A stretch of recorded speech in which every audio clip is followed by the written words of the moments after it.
Video games as a whole are frequently cited as a way to escape reality. The world outside just isn't right for people like us. This isn't a statement to put gamers above the rest of society, it's a statement to say that we don't click with it. The social dynamics that people can master to completely captivate a room just aren't in us. We need to amaze the world by honing our skills on video games and demonstrating to others that yes, this is actually talent on display, not a bunch of 16-year-olds with too much free time.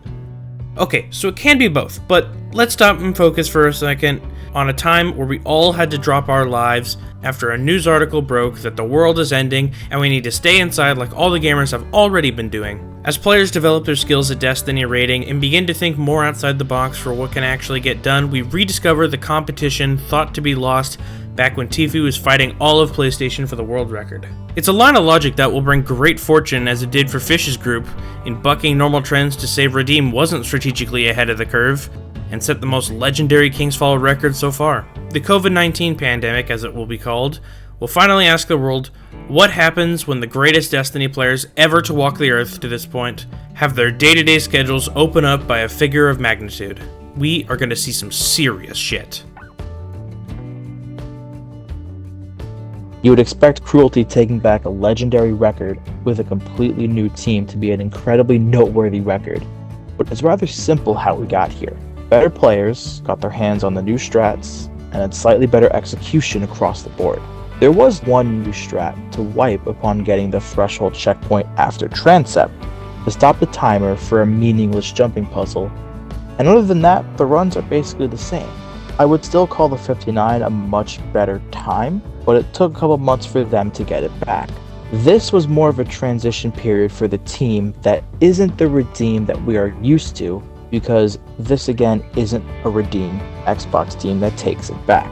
While Cruelty is here, he's in a different clan, as is the entire team. They're in their own groups at this point, but this is the first iteration of the team, eventually known as Route. Wacus Flockus will one day challenge Cruelty for the title of greatest raider of all time.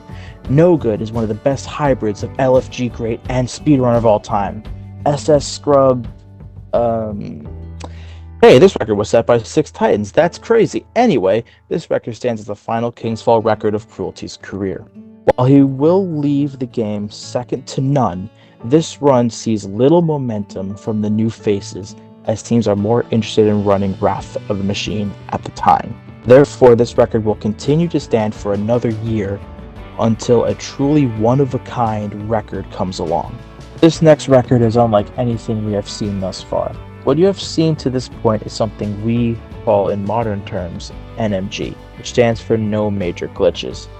This isn't exactly because there are no glitches, it's because glitches have been extremely hard to find. Though the game is 5 years old, we haven't been searching for all this time. Only since Destiny 2 released have glitches not been instant patches from Bungie. So far fewer people were even trying to find them. Now, players who discovered glitches back before D2 can show them to newer players, and those newer players can implement them into runs. Now, who is the one who sets this next record? Wait. PlayStation? Yeah, okay. So they beat the year-old record by half a minute, which in 2019 is like those minute-plus improvements we saw from Tfue and his Redeem teams. But this is different. Those records were improvements in execution and simple strat discoveries. This is... He just went through a wall. What? Welcome to the glitching revolution. Walls are secondary thoughts in the search for speedrunning improvements. This leads to unheard of corner cuts, starting encounters before the entrances are even opened, death warping faster than ever before, carrying relics in your back pocket? What? Yeah, due to Destiny's messed up pocketing system, you can trick the game into thinking mobility restricting items are non-factors and take the relics straight back to middle. Speaking of relics, these are some crazy good pickups, and Ethan, why are you taking that? Did you not see Flamitsky have his hammers out to park glitch it? Nope, you're just running in left 6, the longest run you can make in relics. Okay, whatever. Now that relics is out of the way, I want to take us to the next major glitch, wall breaching. Through a process of using the come at me emote and hitting left stick and B, You can go through most walls in the game. At the end of the totems, you can skip straight to the War Priest room and start it up the same frame the plates spawn in. After Golgoroth, they cut out the small maze entirely without needing to wait for the back door to open. The transept isn't quite as good, but once again, reach to the rescue. The time to skate down and team wipe is completely eliminated thanks to an instant death warp from Gerwin. Thanks to the use of rockets at Daughters and a cleaned Oryx clear, this stands as a legendary record for the extreme innovations compared to anything seen before.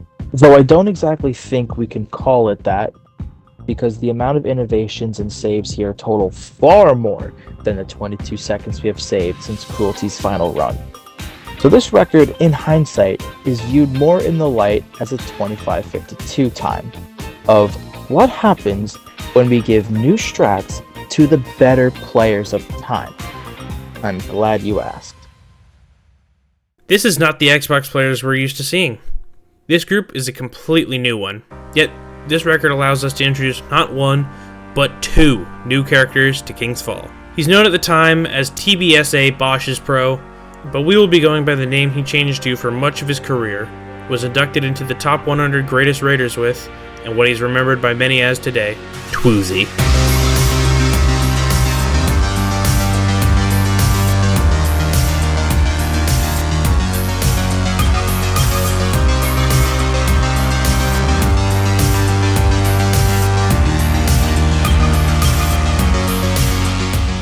Twoozy catapults off this record to completely chase down the title of greatest raider ever, and besides that, the title of the greatest Titan Hunter combination in King's Fall history.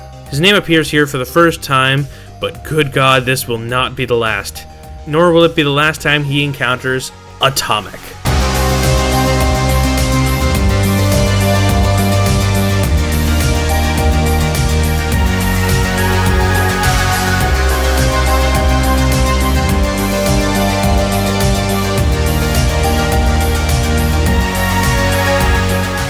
Jackson Kitchens features many opinions in the Destiny community today.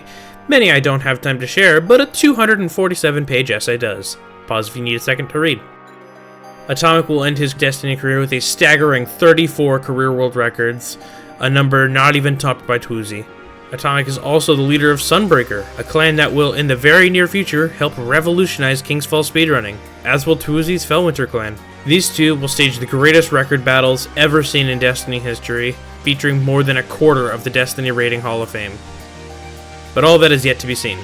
This is just the first record of two great raiders, and this is how it went.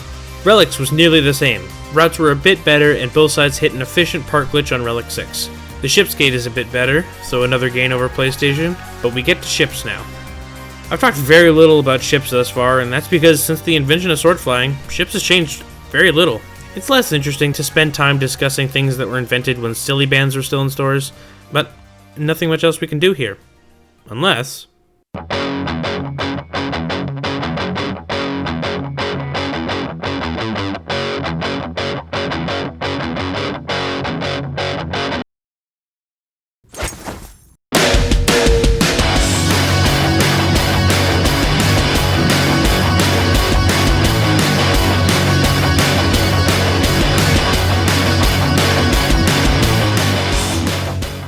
So I kinda lied to you just a second ago. This is not actually the first we've seen this.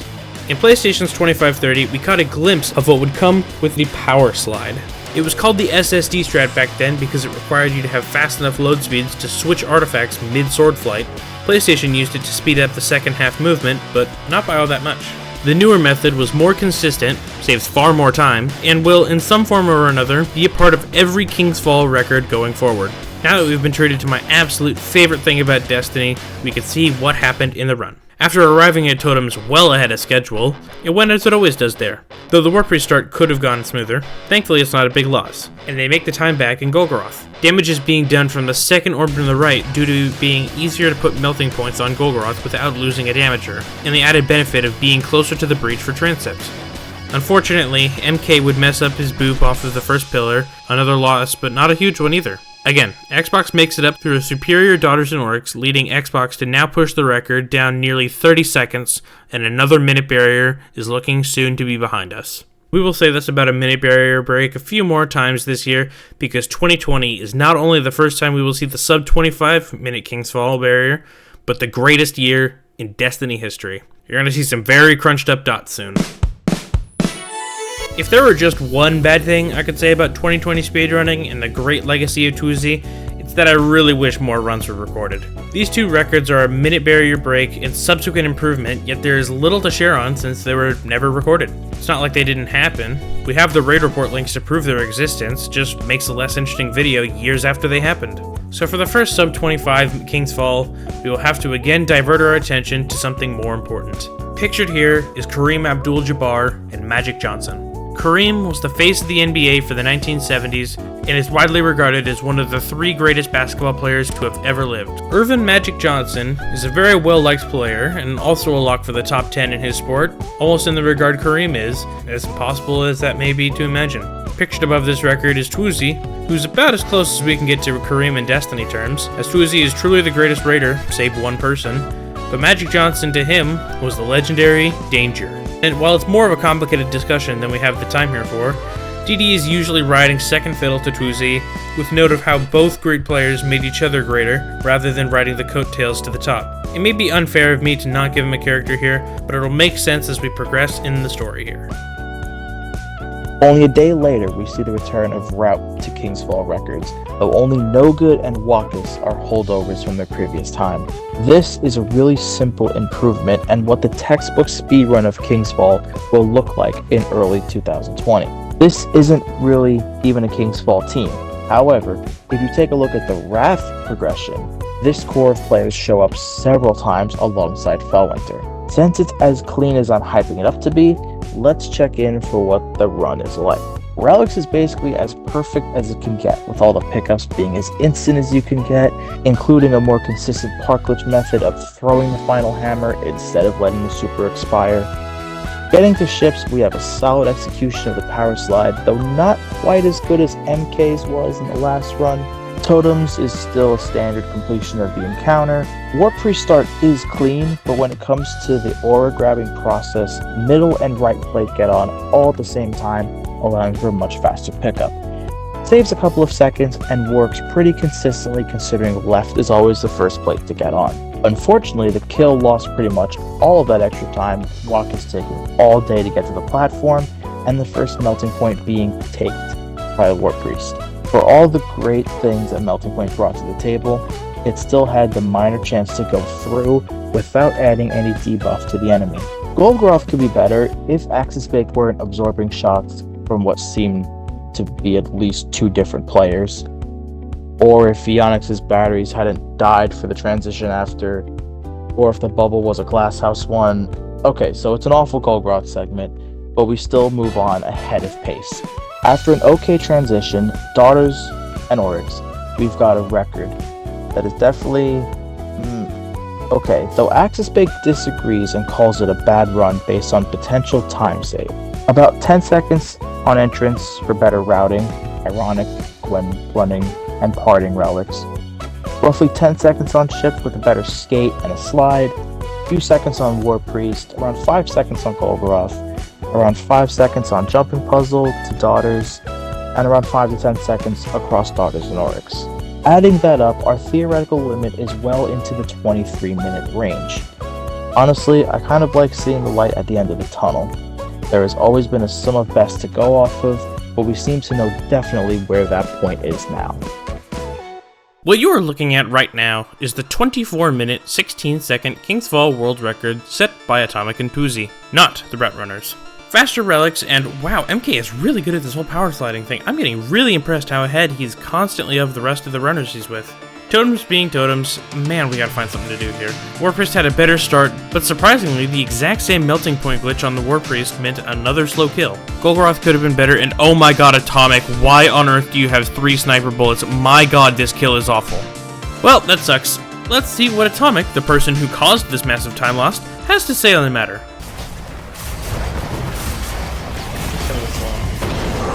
Yeah, no shit, buddy!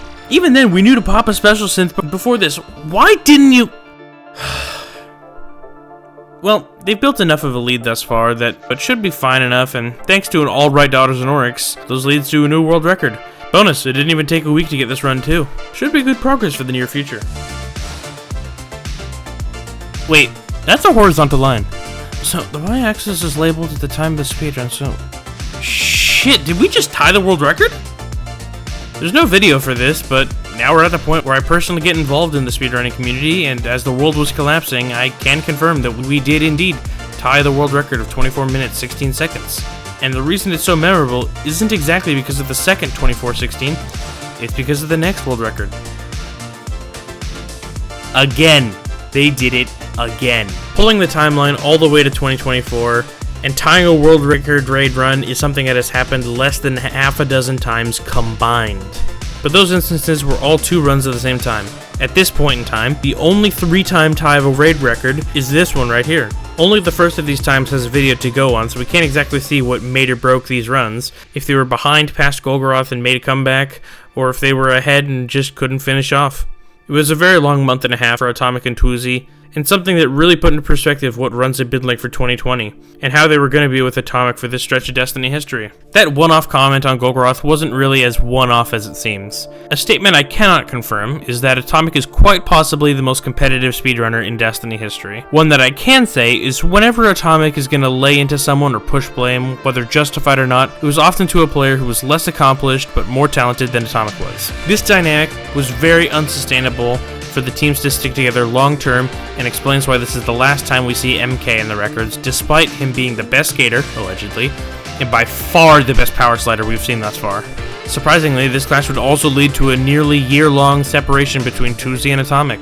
Atomic would use this break to retool mostly the same team in his clan Sunbreaker, while Toozy would continue to train the next generation of Fellwinter runners we will get to eventually. This is what sparked one of the greatest raid battles in Destiny World Record speedrunning history. It wouldn't just be across Kingsfall, but in all 4 raids. And let's see who strikes first. We want to end this record tie, and we want to end it now. We are going to need so many new strats that we will be a minute ahead going into Oryx. A new power slide called the Bellicose slide was invented to slightly speed up ships. Arriving at totems, we have 3 teams of 2 players, having 2 people generate orbs of light on the Warpriest stage for the Hunter's Golden Gun, as the others perfectly execute a 4-man totems. Warpriest sees extra damage with the bonus Celestial Nighthawk use, and Golgoroth kills like the first 24:16 need to be a thing of the past. Daughters uses more rocket and Celestial headshots for instant kills, and Oryx is completed with ATL on Hunter doing the best shade kills of anyone in the world. Most of all, the complete revamp of Relics with a brand new strat called Orb Gen. This strategy will be altered slightly as other strats develop, but this role is still key in the runs of Credit today. And the first person to execute this new strategy will be...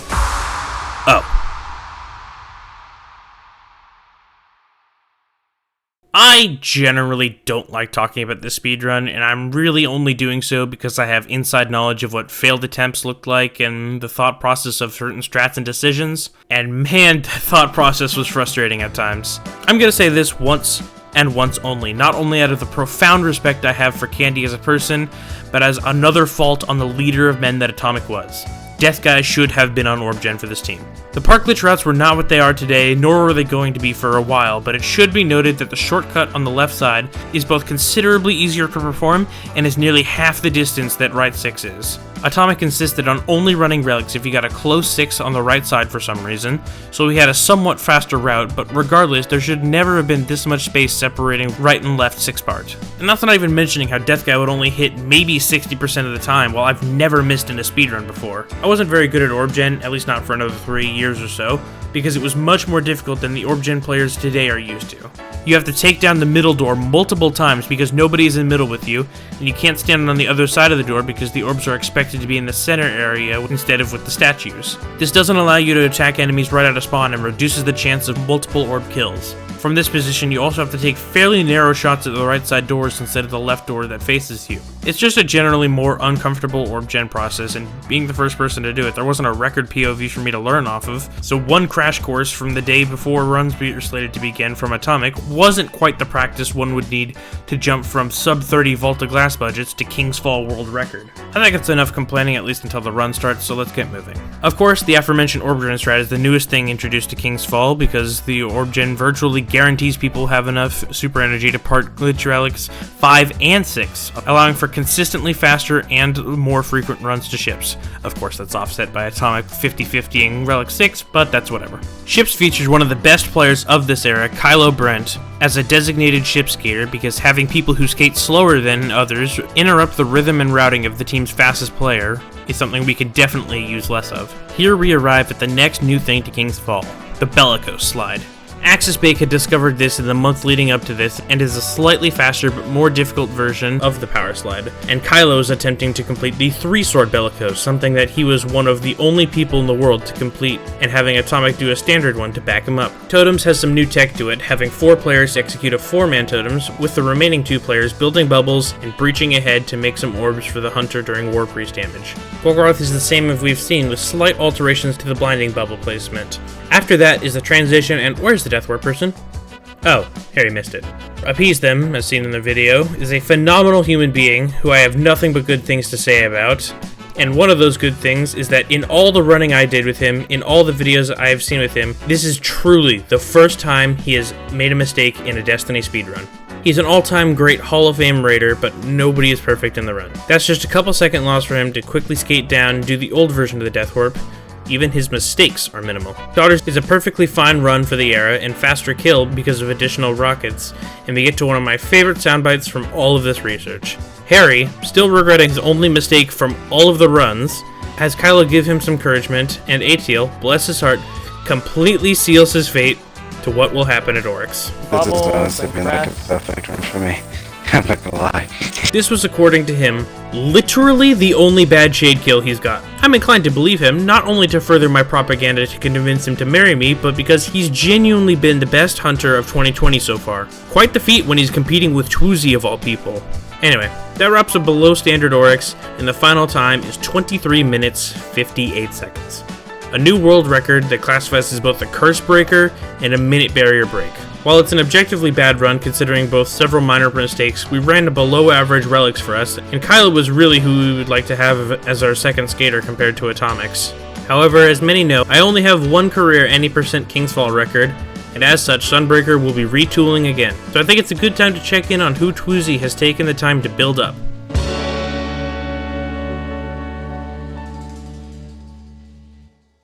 Four new faces to Fellwinter, and all 4 are new Hall of Famers added to the Sunbreaker Fellwinter War. The established legends of Twoozy and Danger are here with no end to their dominance in sight. Their newest player, Listrick, is the weakest on the team, but he's going to hold multiple King's Fall records multiple years from now and is a key piece to Fellwinter's success. I'm Not a Zoomer began his speedrunning career almost exactly at the same time as me, running with Twoozy, mostly in Wrath as I've told the story of the 2358 record. He will go down as a legendary Wrath player and more well-rounded than he's often credited for, and is another key piece of the current and future records. Narrated is one of the fastest skaters in the game's history, though at an inefficient mark compared to Kylo. Still, easy enough to complete the ship skate, and Narrated would eventually retire with more career records than Kylo would. Same could be said of H4IF, Half.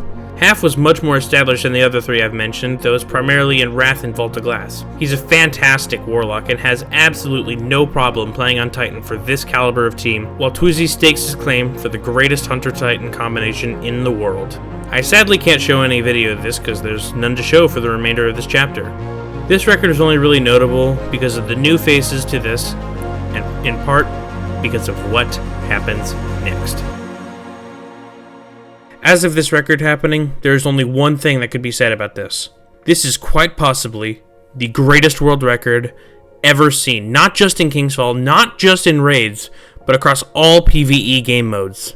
The theoretical limit established by Atomic was 2335, and this is just about as close as you can get to it. No mistakes, good relics RNG, all the new strats executed to perfection. We might have to move this thing into tenths of a second in order to figure out what runs are better, but that's on the basis that people would even bother trying to run against this. It's impossible to beat, right? Well, yes.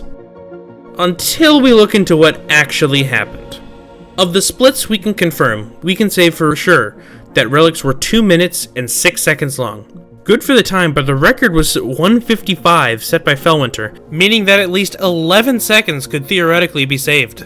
Talking to Zoomer, he said that ships was mid, and that Twizy was torn on Hunter twice, and even the greatest hunter in the world, that's about a 6-second loss compared to a Titan. Coupling that with the mistake-free parts of the 46, well, this just goes to show how rough the 23:58 record was. It reminds me of the 29:24, where it was the best players of the time taking the new strategies and blasting off the graves of the previous record holders. Now, Atomic and Sunbreaker are far better players than anyone on the notes, but Fellwinter is full of players that are far better than early Redeem.